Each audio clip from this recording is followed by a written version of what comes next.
Before New Hope Ministries moves to Baltimore Street, it needs some help. Every volunteer that gives their time and their talent and their service to making a difference in someone else's life is very important to us. The mission hosted a volunteer drive Wednesday at the Hampton Inn, requiring only one important quality: a heart for this mission and to be able to want to meet needs of the communities that we serve. New Hope is planning on having those volunteers working in this building by the summertime, but it was only a year ago that this building was owned by the Hanover Evening Sun newspaper. Obviously things are working as fast as they can. Contractors are in there doing a great job. It'll be awesome to be able to just pull up a truck and unload it.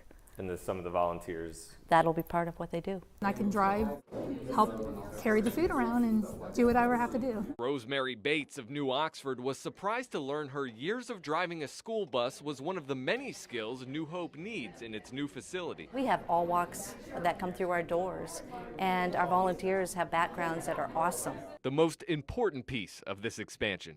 In York County, Brendan McNamara, News 8. When Caitlin Ruas was a junior at Manheim Central High School, she was one of the top club gymnasts in the state. Offers from major colleges like Missouri, Ball State, and William & Mary were on the table. But in a meet later that year, Caitlin tore the ACL in her left knee on a floor exercise landing. The college recruiters disappeared. Surgery and a tough rehab followed. I kind of thought I was never going to be able to compete again, so that was upsetting because it's like your junior year of high school, like that's like when everyone's getting offered. And after surgery, it was a pretty tough process, but I knew I wanted to do gymnastics in college because that's been my goal since I was like 5 years old. While on the men, Caitlin committed to her sinus college where she's recaptured her form in this her freshman year, breaking the school's record in the all-around competition in one of her first meets back. She's currently #1 in the country in the latest Division III ranking. I think that's remarkable that she's able to do the gymnastics she's doing after that leg injury. And we're giving her this opportunity to show what she can do. And inspirational, she motivates everybody in this whole facility. Caitlin will put her #1 national ranking on the line in a big meet here at her sinus next weekend. It's a regional competition with the qualifiers all going on to nationals at the end of this month. I kind of like having that pressure of being #1 and trying to stay there. Just like knowing that I can be the same gymnast I was before I tore my ACL, that's a really nice feeling. They're not just hats and scarves tied randomly to trees and benches. For the homeless or those in need, there are no questions asked relief from the cold. There's also no stigma attached to it, so they can just take a scarf if they need it. They don't have to really do anything extra. Angela Reed started the Wrap Up Lancaster project late last year after getting the idea from similar projects in other cities. And several Lancaster businesses have volunteered to act as drop-off spots for donated scarves. It's a really cold winter, and there are people in need, and this is a great opportunity to help that need.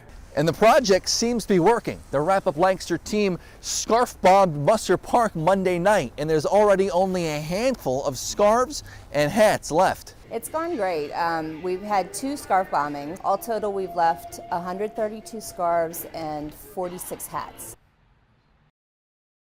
The reason that we are in the problem we're in right now is because the president went out and gave a timetable. Former presidential candidate Rick Santorum sure sounded like someone campaigning for office as he spoke about President Obama and ISIS at the Barnes & Noble in Lancaster Wednesday night. I mean, I'm sure the folks in ISIS, in the Islamic State right now are saying, okay, we've dealt with this before, and here we are. But the former U.S. Senator says he's not ready to commit to another run, and he's only campaigning for his new book. Well, right now, we're running. We're running around and doing a lot of book signings and interviews and really having a wonderful time celebrating the life of our daughter.